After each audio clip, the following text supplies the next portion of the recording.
Well, thank you very much. And I want to also share my congratulations to all of you for this terrific accomplishment.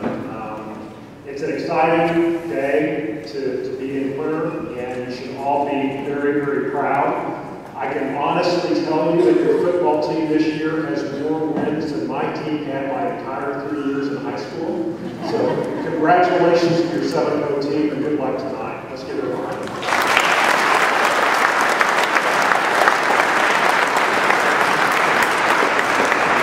I look around this gym, and I bet there's a pretty significant home court advantage here with this gym. I see this doghouse, and that must intimidate people. And I see you got Brutus up there. This is way off topic, but this reminds me of, I was sitting there, it reminded me of something I saw on TV about 8 years ago. And it was ESPN had the top basketball plays of the year, where they run through the top 10. Their #1 play of the year that year was a high school that was behind in a basketball game by 1 point with about 5 seconds to go, and they were throwing the ball in. So they took a timeout to prepare the play. And the play that they prepared was that they took 3 of their 5 players and they had to go to the center court and get down on all fours and start barking like dogs. The other team was so confused that they looked back at those 3 guys barking like dogs. The other guy ran into the hoop, he threw the basketball, and made a layup and won the game. So that's the perfect play for the doghouse. Let me just make a couple of comments and say, first of all, this project that we've done here is so perfect for our state.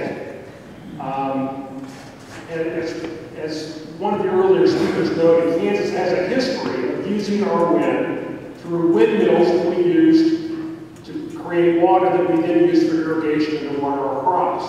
Unfortunately, for a long period of time, though, as wind farms developed around the country, we were a little bit behind the curve.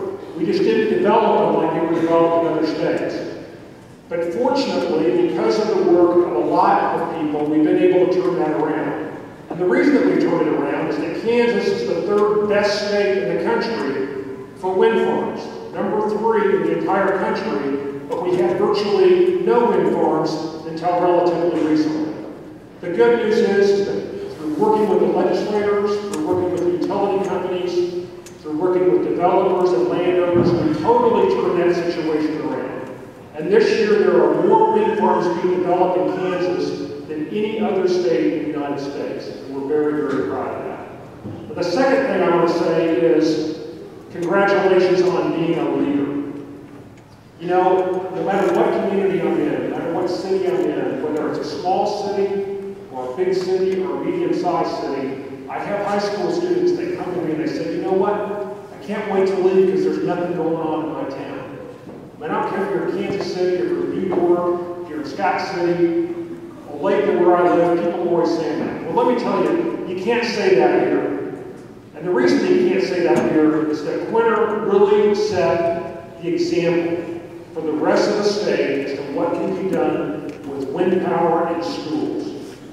And by installing your turbine last year and setting that example, I'm happy to tell you that not only were you the first school district in the state, you started something, because now a number of other school districts in the state have installed wind turbines, and it's also starting to happen all over the country. So through your leadership, through the leadership of the folks that run the school district and actually made this happen, you've really started something big. And wind power, as the senator pointed out, is something that's really, really good for Western Kansas. There will literally be billions of dollars invested in Western Kansas to build wind farms and transmission for those wind farms. And companies will be set up to provide parts for those wind farms. And this is just the very beginning. One of the things that's been so great about this project is that 2 of the main folks that were involved in it, Mako Construction is from Ellsworth, Worcester Construction is from Colby. So we have 2 companies right here in Kansas that were involved in making this happen. So let me just close by saying that I'm really proud to be Lieutenant Governor of this state. We have so many great things in this state. We're the wheat state. We make more airplanes than virtually any other state in the country. We grow grow more crops in virtually each state of the country. We've got Castle Rock, we've got the Flint Hills, we've got the Seminole Bulldogs, and as we look forward to the future, we've got wind power. Because there's absolutely no reason why Kansas shouldn't be the #1 state in the country, not only for wind power, but for solar in the future and for all sorts of renewable energy. So thank you for the leadership you've shown that will help us make that happen. Thank you very much.